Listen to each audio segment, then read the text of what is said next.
ఓం మహాగణాధిపతయే నమః. ఓం గురుభ్యో నమః. ఓం శ్రీమాత్రే నమః.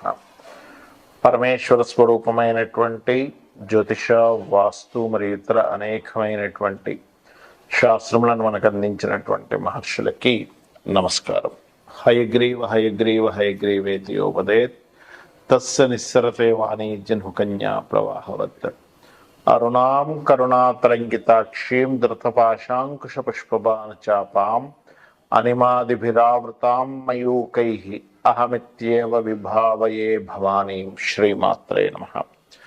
ప్రేక్షకులకి ఆ లలితాంబిక అమ్మవారి యొక్క అనుగ్రహం పరిపూర్ణంగా కలగాలని మనస్ఫూర్తిగా కోరుకుంటూ మనం ఈరోజు చెప్పుకోబోయేటువంటి టాపిక్ ఏదైతే ఉందో, చాలామందికి జాబ్ సంబంధించిన విషయాల్లో చాలా ఇబ్బందులు జరుగుతున్నాయి. అందులో ప్రధానంగా ఇప్పుడు విదేశాల్లో ఉండేటువంటి వారికి అక్కడ జాబ్స్ పోవడము, మరలా ఇండియాకు వచ్చి ఇంకోటి ఏదైనా జాబ్ వెతుక్కోవాలనుకోవడం, లేదా అక్కడే ఏదైనా జాబ్స్ వెతుక్కోవాలనుకునేటువంటి వారికి ఒక్కొక్క లగ్నానికి ఫలానా గ్రహ ఆరాధన లేదా ఫలానా దానం ఇవ్వడం ద్వారా జాబ్ సంబంధించిన విషయంలో బాగుంటుంది.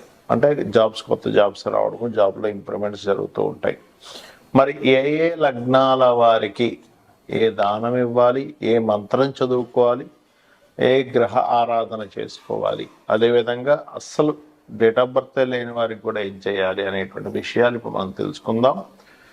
అయితే ఈ విషయాలు చెప్తుంది నేనైనప్పటికీ కూడా చెప్పిస్తుంది సాక్షాత్ లలిత అమ్మవారిగా భావిస్తూ ఒక్కొక్క లగ్నం గురించి తెలుసుకుందాం. జాబు ఎవరికైనా పోయింది లేదా కొత్త జాబ్ రావాలి అంటే వాళ్ళ పర్సనల్ చార్ట్లో ఫస్ట్ ఆఫ్ ఆల్ జాబ్ వచ్చేటువంటి యోగం నడుస్తూ ఉంటుంది, లేదా జాబ్ పోయే యోగం నడుస్తూ ఉంటుంది. అయితే అది కాకుండా మనం ఫ్రీ వీల్ అంటుంటాం. అంటే మన ప్రయత్నం చేస్తూ జాబ్ను సంపాదించడము, జాబ్కి వెళ్ళిపోయేటువంటి స్థితిలో ఉన్నప్పుడు ఇంకో జాబ్లోకి ఎంటర్ అవ్వడం కానీ, అసలు అది ఆస్ట్రాలజికల్ పరంగా ఒక్కొక్క లగ్నానికి ఏమిటి అని చెప్పి చూసుకున్నట్లయితే, మిథున లగ్నము మిథున రాశి, మిథునం వారికి కనుక చూసుకున్నట్లయితే సహజంగానే మిథున లగ్నం వారికి తెలివితేటలు అధికంగా ఉంటాయి, మంచి క్యాలిక్యులేటివ్ మైండెడ్గా ఉంటారు, అందులో ఎటువంటి సందేహం లేదు. అయితే ఇక్కడ మీకు కనుక ఉద్యోగ సంబంధించిన విషయంలో ఇబ్బందులు వస్తున్నాయి అంటే మీ దశమ స్థానాధిపతి గురువు అవుతాడు, బాధకుడు అవుతాడు, 7, 8, 10th లాట్. అందుకే మిథున లగ్నం వారికి జాబ్లో సెటిల్మెంట్స్ విషయంలోనే స్ట్రెస్ఫుల్ ఉంటుంది, వివాహ సంబంధించిన విషయంలోనే స్ట్రెస్ ఉంటుంది. ఎందుకంటే ఈ రెండింటికి అధిపతి బాధకుడు గురువు కాబట్టి. మరి అందరికీ ఎలా ఉంటుందో అంటే, గురుగ్రహం కనుక బాగుంది అనుకోండి ఏముండదు. మళ్ళీ గురుగ్రహం మంచి పొజిషన్లో ఉంది, ఎగ్జాల్టెడ్ పొజిషన్లో ఉంది, నో నీడ్ టు వరీ. అయితే ఇక్కడ మీరు మీ జూపిటర్ ఎలా ఉన్నాడు, నీచ స్థానంలో ఉన్నాడో పాపగ్రహాలతో ఉన్నాడో చూసుకోండి. బాగున్నాడు అనుకోండి గురుగ్రహం, ఖచ్చితంగా మీకు బాగుంటుంది, అందులో ఎటువంటి సందేహం లేదు. అయితే మీరు ఏ దేవతారాధన, ఏ దానములు ఇచ్చుకుంటే మీ యొక్క కెరియర్ గ్రోత్ అనేటువంటిది పెరుగుతుంది, జాబ్స్ రావడం జరుగుతుంది చూసుకున్నట్లయితే, మీరు నవగ్రహాల్లో ప్రధానంగా శని మరియు శుక్ర ఈ గ్రహాల దగ్గర దీపారాధన చేయండి. శని శుక్ర గ్రహాల దగ్గర, ఓకే. అలాగే నామస్మరణ, ముఖ్యంగా ఓం గౌరీదేవి అయి నమః నామస్మరణ, ఓం స్కందాయ నమః, ఈ రెండు మార్చి అంటే ఓం గౌరీదేవి అయి నమః, ఓం స్కందాయ నమః. మీరే చూస్తారు ఈ రెండు పేర్లలో ఉన్నటువంటి నామాల్లో ఉన్నటువంటి శక్తి ఏమిటంటే, మిథున లగ్నం వారికి ఖచ్చితంగా ఉద్యోగ సంబంధించిన సమస్యలు ఉంటే క్లియర్ అవ్వడం జరుగుతుంది. అలా కాకుండా దీంతో పాటు మీకు ఇప్పుడే కొత్తగా జాబ్లో జాయిన్ అవుదాం అనుకుంటున్నారు, జాబ్ కోసం సెర్చ్ చేస్తున్నారు అనుకునేటువంటి వారు ఓం శ్రీమాత శ్రీ మహారాజ్ని శ్రీమత్ సింహాసనేశ్వరి నమః రోజు ఒక 45 minutes చేయండి. అదేవిధంగా మీ గురువు ఏదైనా గ్రహంతో కనెక్ట్ అయి ఉన్నాడు, లేదా కంబస్ట్ అయ్యాడు, లేదా రవితో కంబస్ట్ అవుతాడు, ఒక్కోసారి పాపగ్రహ సంబంధంలో ఉంటారు. ఏ రాహుతో గురుచండాల యోగంలో ఉన్నారంటే మనమే భయపడాల్సిన పని లేదు, అది విదేశీ యోగాలు ఇస్తుంది. అదే గురువు ఒక్కోసారి 12లో ఉండి బాధపడుతుంటారు, అమ్మో 12లో గురువు ఉన్నాడండి, ఏం టెన్షన్ పడాల్సిన అవసరం లేదు. 12వ స్థానంలో గురువు ఉన్నాడు అంటే దాని అర్థం విదేశీ ధనయోగం ఇస్తాడు, విదేశాల్లో ఉద్యోగం చేసే యోగాన్ని ఇస్తాడు. ముఖ్యంగా మిథున లగ్నానికి 12లో గురువు ఉంటే ఉద్యోగపూర్వకంగా ధనయోగం కూడా ఇస్తాడు అక్కడ. సో ఇది చేయండి, అన్ని విధాలకు బాగుంటుంది.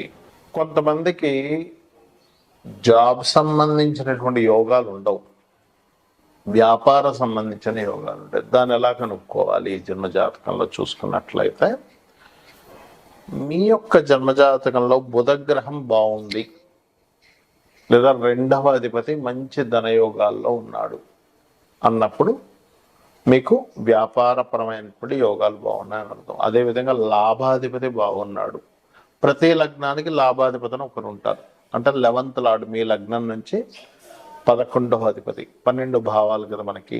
ఆ 11వ అధిపతి కనుక బాగుండి బుధగ్రహం వ్యాపారానికి కారక గ్రహం అయినటువంటి బాగున్నట్లయితే అక్కడ మీరు అర్థం చేసుకోవాల్సింది ఓకే నేను వ్యాపారాల్లో రాణిస్తాను. ఇక్కడ మరలా మీరు ఈ వ్యాపారాలు కూడా 2 రకాలుగా ఉంటాయి. ఒకటి ప్రోడక్ట్ రిలేటెడ్, అంటే మీరే తయారు చేసి ఒక ప్రోడక్ట్ అమ్మడం.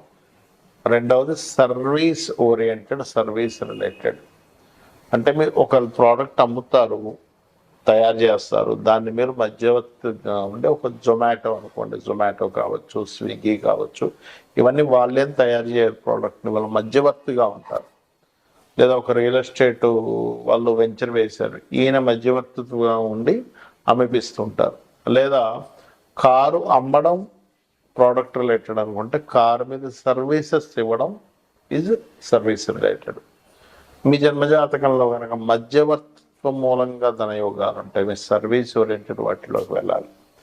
అలాగే మరి కొంతమందికి ఉద్యోగం చేస్తూ ఉంటారు కానీ వ్యాపారం చేయాలని కోరిక ఉంటుంది. ఇక్కడ ఎందుకు ఉంటుంది అలాగా అంటే మీకు ధనయోగాలు అనేవి 2 రకాలుగా ఉంటాయి. అంటే ఒకవైపు ఉద్యోగం, ఒకవైపు వ్యాపారం.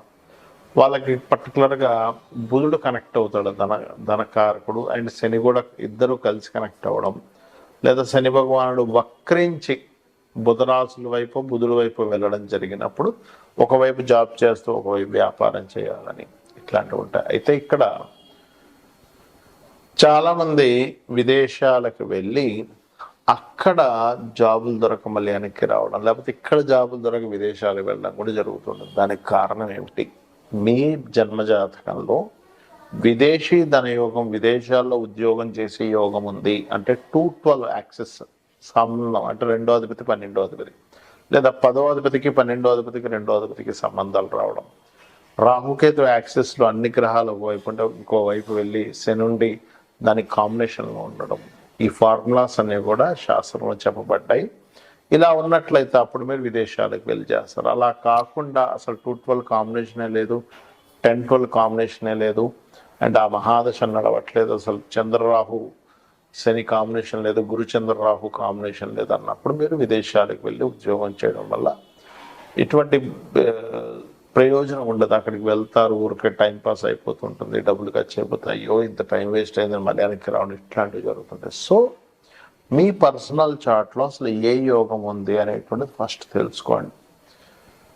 అంటే ఒక గమ్యం చేరుకోవాలి అన్నప్పుడు మీరు ఏ రూట్లో వెళ్తే గమ్యం చేరుకుంటారు అనేటువంటిది ఎలా ఉంటుందో మన పర్సనల్ చార్ట్లో మనం అసలు ఎందుకు పుట్టామనేటువంటిది ఒక లెక్క ఉంటుంది. ఏం సాధించడం కోసం పుట్టాం, అదేవిధంగా మన జీవిత గమ్యం ఏంటి, మన కర్మ ఏమిటి, మనం పాస్ట్ లైఫ్లో చేసుకున్నటువంటి కర్మ ఏ రూపంలో ఇక్కడికి వచ్చింది అనేటువంటి చాలా క్లియర్గా ఉంటుంది. కాబట్టి మీరు ఏం చేస్తారంటే ఫస్ట్ మీ పర్సనల్ చార్ట్ తీసుకోండి. లేదండి నా దగ్గర చార్ట్ లేదు, ఏమీ లేదు, కానీ నాకు ఉద్యోగం రావట్లేదు, ఏం చేయాలి? సింపుల్గా 2 మంత్రాలు చెప్తాను, లలితా సహస్రనామం. వాటిని భక్తి శ్రద్ధలతో మీరు కనుక చెయ్యగలిగితే 100% మీకు ఉద్యోగం వచ్చి తీరుతుంది. అందులో ఎటువంటి సందేహం లేదు. అందులో మొదటిది ఓం శ్రీమాత శ్రీ మహారాజ్ని శ్రీమత్ సింహాసనేశ్వరియే నమః. ఇంకోటి కూడా ఉంది, అది జాబ్లో ఇంప్రూవ్మెంట్స్ కూడా మనకు వస్తుంది. అది ఓం మాణిక్య మకుటాకార జానుద్వయ విరాజితాయే నమః.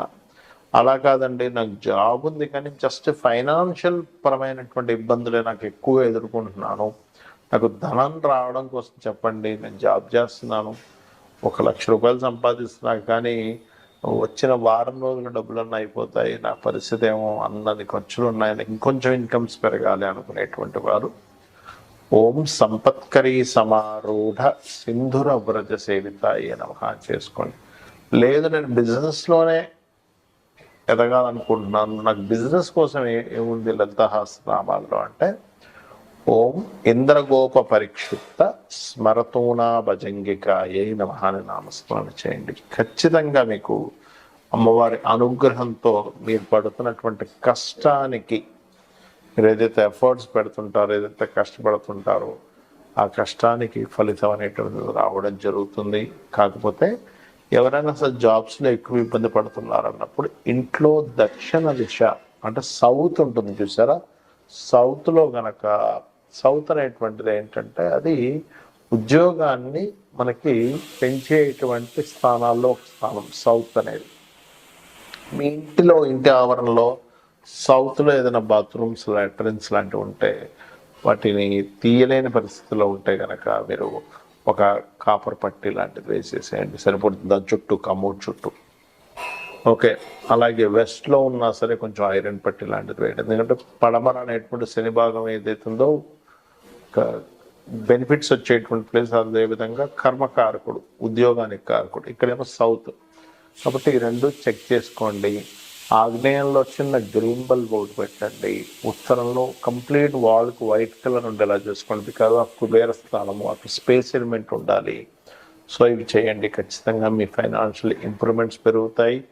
ఆ యొక్క అమ్మవారి అనుగ్రహంతో మీరు ఆనందంగా ఉండాలని మనస్ఫూర్తిగా కోరుకుంటూ శ్రీమాత్రే నమః.